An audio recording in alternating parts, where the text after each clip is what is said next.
Bismillahirrahmanirrahim. Assalamualaikum warahmatullahi wabarakatuh. Ya, apa kabar teman-teman? Ya, semangat ya. Ya, ini di kesempatan terakhir hari persidangan hari ini ada beberapa hal yang perlu kuasa hukum Anies Muhaimin sampaikan berkenaan dengan hasil atau catatan terhadap pemeriksaan keterangan para menteri dan DKPP.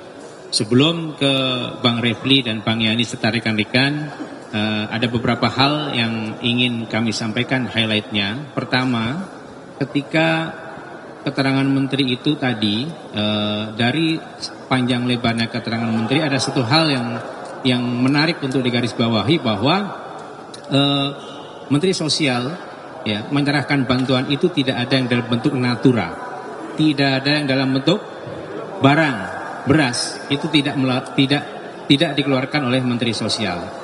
Itu kemudian satu. Yang kedua, memang pemberian bantuan itu kick off-nya bisa di mulai awal bulan Januari, di bulan Januari. Karena pertimbangan dari Mensos adalah karena kebutuhan yang mendasar dari para penerima bantuan. Nah, tapi yang menjadi catatan oleh pasangan Anies Muhaimin ini adalah adanya ketimpangan. Ketika pencairan selain dalam bentuk cash tunai, cash transfer ya, pencairan dalam bentuk natura, itu ada data yang kami peroleh yang sudah kami ajukan di persidangan di bulan Januari 2024 jumlahnya 12,5 T Januari. Sementara kita bandingkan di 2023 di bulan yang sama hanya 3,8 T. Kemudian mundur di 2022 3,5 T. Ada kepentingan apa yang itu hari ini tidak dijawab oleh pembantu presiden. Nah, kemudian yang ketiga, satu hal penting ketika tadi ditanya Pak Profesor Muhajir, ketika presiden turun ke daerah-daerah, justru jawabannya adalah semacam bentuk bantahan. Apakah mungkin presiden hanya turun di 100 titik, tapi kemudian berpengaruh kepada elektoralnya sang putra, tapi kemudian itu diminta di stop oleh majelis. Ini menunjukkan bahwa ada intervensi, ada kepentingan elektoral dari terjunnya langsung presiden ke titik-titik tertentu yang katanya untuk membantu orang miskin, tapi titik-titik yang dituju adalah bukan kantong-kantong warga negara miskin, warga masyarakat yang miskin. Terakhir, yang highlight yang terakhir berkenaan dengan hadirnya DKPP. Tadi meskipun DKPP tidak mau terbuka, tapi satu frase yang disampaikan atau satu kalimat yang disampaikan oleh DKPP bahwa pelanggaran hukum adalah pelanggaran etik, di mana DKPP sudah menyatakan KPU melanggar etik dalam proses penerimaan berkas Prabowo Gibran dan penetapannya sebagai pasangan calon. Ini kata kunci yang menurut kami luar biasa, mendukung dan menguatkan bukti yang kami dalil yang kami ajukan berkenaan dengan permohonan diskualifikasi pasangan calon nomor urut 2. Itu beberapa hal. Kemudian selanjutnya diperdalam oleh Bang Ahmad Yani dulu. Silakan. Terima kasih. Assalamualaikum warahmatullahi wabarakatuh, rekan-rekan media. Bahwa pada hari ini kami sungguh bahagia ya, sungguh senang, bergembira, dan kami nggak lemas, bersemangat betul kami ini, ya kan? Dan tidak nampak kan tanda-tanda kelemasan seperti itu, bagaimana tadi dikemukakan seperti itu. Enggak sih iya.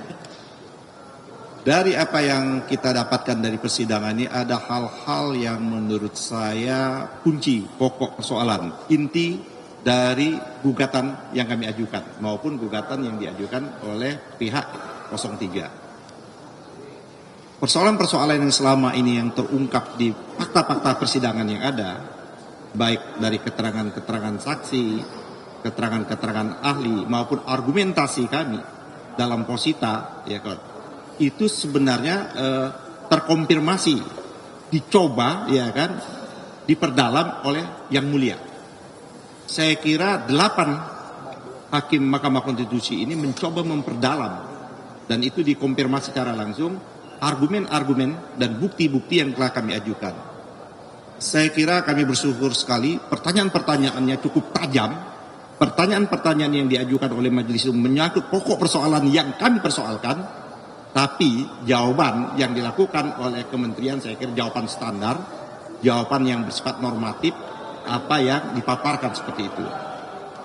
Tidak menjawab pokok persoalan yang sesungguhnya, dan tidak juga sesungguhnya membantah dalil-dalil kami seperti itu. Contoh, tadi sudah dikemukakan menyangkut masalah bansos. Itu masalah bansos ini. Kan ada durasi waktu, ada proses perencanaan, ada proses pembahasan, ada proses pengesahan, dan ada proses yang diundangkan yang namanya undang-undang tentang bansos itu sendiri. Nah, ini kita mendalilkan bahwa dalam proses yang namanya di akhir Desember, Januari, Februari, sebagaimana diargumentasi kita bahwa tidak ada korelasinya dengan argumen sebelumnya yang disebut El Nino, sesungguhnya akhirnya dibantah juga oleh Ibu Sri Mulyani. Jadi tidak dalam konteks bahwa ada El Nino, tapi memitigasi. Ini jauh dua hal yang berbeda antara dampak El Nino dan memitigasi persoalan. Terus yang kedua adalah juga tidak dijawab juga dengan tuntas itu menurut saya, apakah yang dilakukan, ya kan, dilakukan oleh kementerian yang ada seperti itu sesuai dengan tosi, tugas dan fungsi, sebagaimana dikemukakan, ditanya oleh Pak Arief. Saya kira Pak Arief menanyakan yang lebih konkret pertanyaannya, tidak bersifat abstrak. Bagaimana bisa Pak Muhajir bisa menjelaskan kehadirannya di dua tempat itu ikut membagi-bagikan sembako itu sendiri dalam konteks tosi dia itu sendiri, kan koordinasi, ya kan, sinkronisasi, dan dia langsung masuk hal-hal yang bersifat praktis, tidak memberikan jawaban yang akurat, yang tegas. Begitu juga Pak Erlangga tidak memberikan jawaban yang tegas, bahkan terkesan apologia, ya kan. Tak kala ditanya apa hubungannya dan masalah kepartaiannya, dia menjawab ya yang jelas kantongnya bukan kantong berwarna kuning. Saya kira ini cara, ya kan, adalah cara debat ya yang dari sejak dulu untuk menghindar. Itu adalah ilmu debat untuk menghindar dari pokok persoalan yang inti, pokok persoalan seperti itu.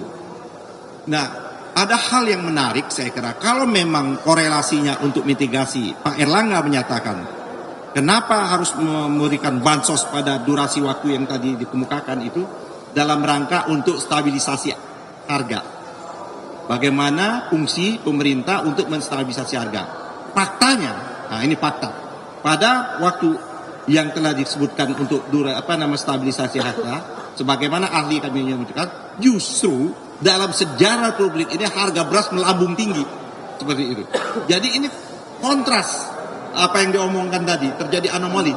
Pada satu sisi dia ingin menyatakan bahwa apa yang dilakukan ini dalam rangka stabilisasi harga, pada kenyataannya harga melambung tinggi sepanjang ada sejarah Republik Indonesia ini. Juga dia tidak bisa menjawab juga. Dia menjawab hanya sekilas, ya kita kalau tidak cukup, ya kan berapa sih sesungguhnya kebutuhan kita karena El Nino itu. Kami menyatakan kebutuhan kita tidak banyak. Ahli kami ya menyatakan hanya kebutuhan 0,6 ton. Tapi adalah 6 juta ton, tapi yang diimpor hampir mendekati 3 juta ton. 3,6. Nah, 3,06. Artinya ada selisih yang cukup banyak yang itu tidak dijawab. Kalau selisih waktu banyak itu ada dalam rangka untuk stabilisasi harga, harusnya, logisnya harga tidak naik sampai begitu tinggi. Nah, itu yang menurut saya tidak dijawab. Kalau Ibu Risma saya kira mengkonfirmasi, inilah menyangkut tata kelola pemerintahan kita. Kan seharusnya ada kementerian-kementerian yang sudah diberikan mandat untuk mengurus hal-hal yang seperti ini. Tapi Ibu Risma menyatakan bahwa dia tidak pernah memberikan bansos itu dalam bentuk yang namanya natural, langsung transfer. Ini apa artinya? Tidak ketemu, tidak ada media, tidak ada ketemu, dan itu juga tidak bisa menjawab pertanyaan salah satu hakim. Apakah ini dalam rangka untuk show sebenarnya apa yang dikemukakan oleh Pak Arief ya, Majelis Arief itu? Apakah pemberian-pemberian yang sekarang ini yang selalu dipublikasi itu dalam rangka untuk kepentingan elektoral. Tidak juga dijawab dengan tuntas seperti itu. Nah, yang terakhir saya kira yang saya ingin sampaikan dalam konteks keterangan tadi di KPP. Di KPP ini kan kita sama-sama kita sudah dapat keputusan di KPP. Kita sudah baca keputusan di KPP dan kita sudah menghadirkan juga pihak yang terlibat dalam proses di KPP itu sendiri. Memang ketua di KPP tidak menjawab secara tegas karena ini terangkut masalah etik dia. Tapi ada clue yang dikasih, ada kata kunci yang dikemukakan oleh ketua di KPP itu, ini jelas-jelas ada ketidakpatuhan terhadap proses yang ada, yaitu ada putusan Mahkamah Konstitusi yang seharusnya, ya kan, ditindaklanjuti, tapi tidak ditindaklanjuti oleh KPU. Nah, itulah yang disebut adalah tidak melaksanakan tugas dan pokok KPU itu dengan bersandarkan pada nilai-nilai dan aturan dari KPU itu sendiri. Nah, ada yang lebih penting lagi, tak kalah dikejar pendalaman, kalau tidak salah Hakim Yusak ya, Daniel ya, yang menyatakan sudah ada perubahan baru berdasarkan peraturan juga. Setiap aturan-aturan KPU itu wajib yang namanya dikonsultasikan dan diundangkan. Nah, ini yang menurut saya setiap keputusan yang ada yang dilakukan oleh Mahkamah wajib ditindaklanjutkan, wajib untuk dilakukan konsultasi dan wajib untuk diundangkan. Di persidangan DKPP yang kita dapat, tapi tidak disampaikan di sini putusan itu, bahwa proses itu tidak dilalui oleh KPU. Oleh karena itulah maka dia diberi peringatan keras dan terakhir. Ditanya, kenapa dia terakhir terus kan? Dia hanya menunjukkan masalah kualitas kesalahan itu. Menurut kami, itu yang menurut kita kalau sudah terakhir, berarti sudah tidak ada terakhir lagi. Harusnya kan, apa kata hakim, kenapa nggak dibuang saja, ya kan? Apa bahasanya hakim dari diempaskan apa dibuang? Kayaknya dia tidak mau menjawab juga secara konkret. Nah, akhirnya secara menyeluruh dari persidangan awal, dari saksi-saksi yang dihadirkan, dari bukti-bukti, tinggal nanti memang menurut saya yang mulia memberikan kesempatan juga pada kami. Belum pernah ada juga kan terobosan juga ini. Ini menunjukkan bahwa peradilan ini tidak hanya peradilan kuantitatif, sebagaimana didalilkan hanya mengukur sengketa hasil. Buktinya kita bisa juga memberikan penilaian, respon terhadap beberapa keterangan oleh menteri ini dalam kesimpulan kami. Seolah akan kami rumuskan, ya kan, kesimpulan ini dan menjadi lebih tajam lagi sebagaimana yang telah kami ajukan dalam permohonan kami. Dan insya Allah kami yakin betul ini memang Jumat yang berkah. Mudah-mudahan permohonan kami insya Allah dijawab dan dikabulkan. Terima kasih. Bila taufiq hidayah. Assalamualaikum warahmatullahi wabarakatuh. Iya, kalau Bang Yani lama lagi saya pulang. Assalamualaikum warahmatullahi wabarakatuh. Keren cadang. Jadi kawan-kawan semua, saya gembira ya. Hari ini sudah berakhir sidangnya dan kita hanya akan menyiapkan kesimpulan. Tapi kata menyiapkan kesimpulan itu luar biasa sesungguhnya. Karena kita diberikan kesempatan lagi untuk mempertajam apa yang sudah kita sampaikan dan memberikan juga kritik atau masukan-masukan apapun kepada Mahkamah Konstitusi untuk memperkuat permohonan kita. Logikanya sederhana. Kalau MK mau menolak permohonan kita, ngapain dia bikin instrumen baru kesimpulan? Dan boleh juga menanggapi apa yang terjadi tadi. Oke, saya akan mereview secara umum, tidak spesifik hari ini. Jangan lupa kawan-kawan semua, permohonan 01 itu petitumnya adalah diskualifikasi terhadap 02 atau setidak-tidaknya diskualifikasi terhadap Gibran dan diperintahkan pemungutan suara ulang. Ingat, pemungutan suara ulang, bukan pemilu ulang. Seluruh Indonesia. Jadi kalau ada yang mengatakan itu akan mengganggu kalender ketatanegaraan dan lain sebagainya, itu omong kosong, bullshit, ya, omong-omong. Kenapa begitu? Ingat nggak? Waktu saya mengajukan judicial review terhadap unregistered voters bisa memilih itu pada tanggal 6 Juli 2009 dan kemudian pilpresnya 8 Juli 2009, bayangkan. Itu putaran pertama, memang tidak terjadi putaran kedua, tapi intinya adalah ini baru bulan April. Jadi masih jauh ke Oktober kalau kita bicara akan terjadi kekosongan hukum. Nah, untuk mendukung petitum tersebut atau permohonan tersebut, kami memulai dengan satu pendekatan yang barangkali tidak lazim bagi permohonan sebelumnya, yaitu kami hanya menekankan dan hanya mengutamakan aspek kualitatif saja. Kami tidak menghitung angka-angka, karena kami katakan angka itu didapat dari kecurangan. Bagaimana kita kemudian mau beradu angka, sementara angka yang kita ingin adu itu didapat dari kecurangan, yang tidak saja dalam proses pemungutan dan penghitungan suara, tapi jauh sebelumnya, sebelum pencoblosan dilakukan. Oke? Dan pintu itu sudah terbuka bagi kami, yaitu bahwa MK sudah kembali menegaskan dirinya bahwa mereka adalah pengawal konstitusi, the guardian of the constitutions, dan itu putusan 2004 hingga 2019. Kalaupun kemudian belum pernah dikabulkan, itu soal lain. Kenapa? Karena permohonan terdahulu itu tidak convincing, tidak meyakinkan. Nah, permohonan ini insya Allah sangat meyakinkan. Ya, karena itu kami yakin bahwa peluang besar untuk dikabulkan. Insya Allah, amin. Amin. Kalau wartawan ada yang mengaminkan langsung 100% ini, ya kan? Nah, ya, oke. Semua ahli yang diajukan pihak terkait berusaha mengatakan, hei Mahkamah Konstitusi, Anda cuma hitungan saja. Tapi sebelum ada putusan Mahkamah Konstitusi itu sudah batal. Batal dengan putusan terdahulu dan batal dengan pernyataan Hakim Konstitusi sendiri. Oke. Dalil pertama, ya, saya tidak akan mengumpulkan 11 dalil, cuma 3-4 dalil saja. Dalil pertama, bahwa penetapan Gibran sebagai wakil Presiden Prabowo Subianto, calon wakil Presiden Prabowo Subianto, itu menurut kami bertentangan dengan hukum dan konstitusi. Melanggar hukum, artinya melanggar peraturan perundang-undangan dan melanggar juga konstitusi. Melanggar asas pemilu yang luber dan jurdil, serta KPU yang harusnya mandiri.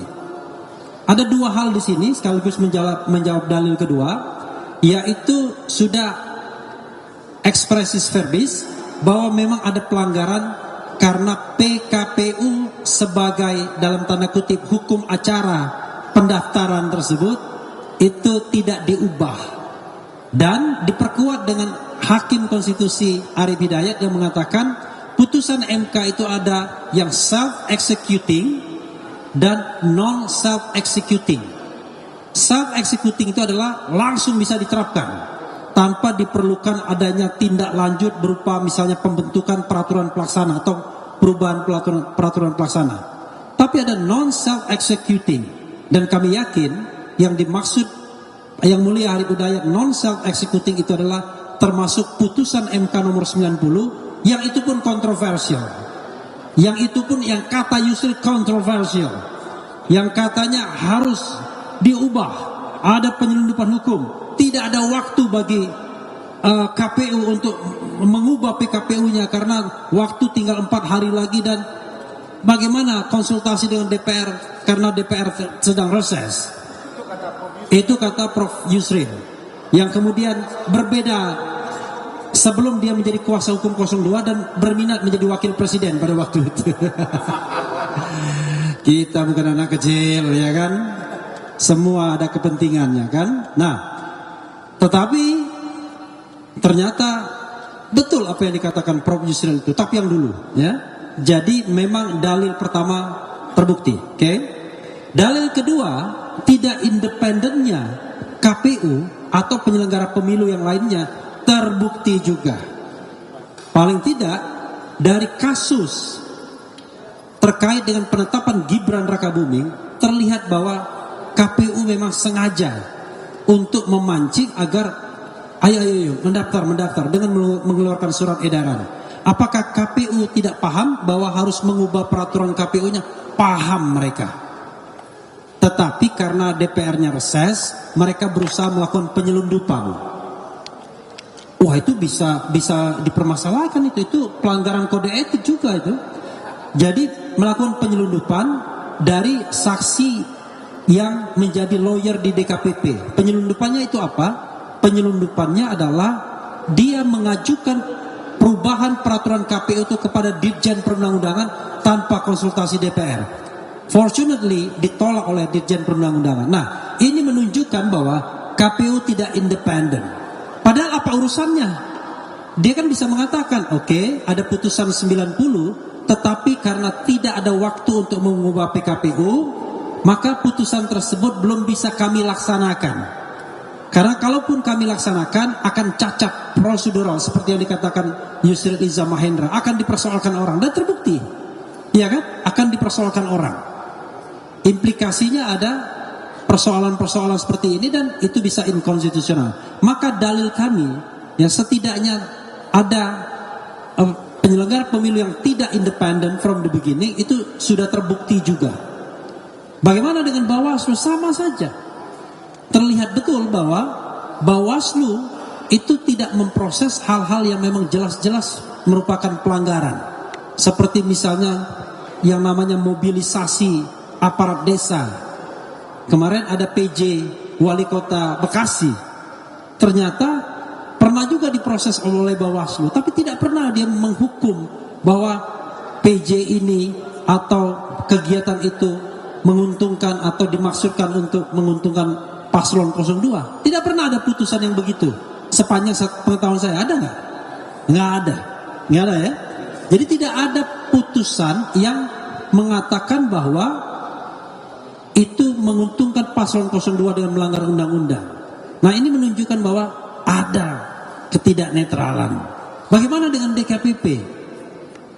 Ketidaknetralan DKPP yang juga terbukti adalah walaupun memang tidak dipersoalkan secara masif, Anda bayangkan ada ketua KPU 5 kali melanggar, dihukum karena melakukan pelanggaran kode etik. 3 diantaranya berat, ya, 2 peringatan berat dan terakhir, 1 peringatan berat saja tapi tidak ada terakhirnya.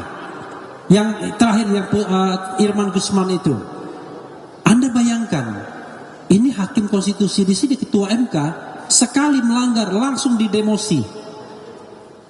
Ini jangankan dipecat, didemosi saja tidak sebagai ketua KPU. And then pertanyaannya, ada apa? Apakah karena mereka di backup oleh kekuasaan dan perintah kekuasaan adalah pertahankan? Ini juga persoalan. Maka saya katakan dalil mengenai independensi itu terbukti. Oke, biar jangan terlalu panjang. Dalil lain misalnya bansos. Nah, ini menarik ya. Sebenarnya bansos itu jangan dilihat bansos itself, tapi itu adalah bentuk dari cawe-cawe Jokowi. Jadi bansos cawe-cawe Jokowi itu harus disatukan menjadi satu kesatuan. Ya. Jadi jangan berdiri sendiri. Jadi apa yang harus kita lihat? Perencanaan jahat, perencanaan kecurangan. Itu yang harus kita lihat. Bukan berapa besar bansos yang digelontorkan, bukan apakah kemudian sudah disidangkan atau tidak, tetapi apakah ada perencanaan kejahatan pemilu untuk memenangkan paslon tertentu dalam tindakan-tindakan cawe-cawe Jokowi, yang salah satu instrumennya adalah penggelontoran bansos. Kalau kita jeli melihat apa yang disampaikan oleh para menteri dan juga dari sidang kemarin, maka ada beberapa hal yang paling telak misalnya. Yang paling telak itu adalah kenapa kemudian timingnya itu betul-betul sebelum pemilu. Sederhana, kenapa kemudian realisasi bansos itu meningkat tajam dari 5 triliunan, 5,88 triliun tahun sebelumnya menjadi 12 triliun lebih. pada bulan Januari. Kan tidak masuk akal. Kalau kita bicara rapel 3 bulanan, maka jatuhnya pada bulan Maret. Kalau rapel 3 bulanan, kenapa jatuhnya pada bulan Februari? Kalau kita pakai pikiran, itu sudah menunjukkan bahwa ada perencanaan kejahatan. Nah, mudah-mudahan hakim MK bisa menangkap ini semua. Jadi kawan-kawan semua, kami menganggap bahwa apa yang kami dalilkan tersebut terbukti semuanya. Kalau dikatakan bahwa tidak ada kecurangan, tidak ada perencanaan kejahatan dalam Pilpres kali ini, come on, kita seolah menutup mata hati, kecuali kalau kita sekedar dukung-mendukung. Tapi kalau mengatakan bahwa pemilu ini Presiden Jokowi tidak cawe-cawe yang dia nyatakan sendiri, dan kemudian tidak ada operasi untuk memenangkan paslon 02, maka kita sudah menutup mata dan hati kita hanya untuk kepentingan, saya tidak tahu kepentingan apa. Karena itu kami tidak ingin bahwa kecurangan dimenangkan, dan kami tetap tidak ingin bahwa pemimpin dipilih secara curang. Wassalamualaikum warahmatullahi wabarakatuh. Insya Allah kita menang. Amin. Oh ya, minal aidin wal faizin. Mohon maaf lahir dan batin. 2 hari lagi mudik kita. Terima kasih ya. Menang banyak atau menang tipis? Saya bukan Hotman Paris Hutabean. Yang paling penting menang. Mau 1-0, 2-0, yang penting menang. Oh, juga kami mengucapkan terima kasih pada kawan-kawan yang sudah bersibuk-sibuk, ya kan. Kami tidak bisa memberikan apa-apa, cuma apresiasi saja. Kalau memberikan makan juga sedang puasa sebagian kan. Tetapi mudah-mudahan jeripaya kita semua nanti akan diganjar oleh MK. Untuk siapa? Bukan untuk 01 atau 03, tapi untuk Indonesia, untuk demokrasi kita. Hidup demokrasi.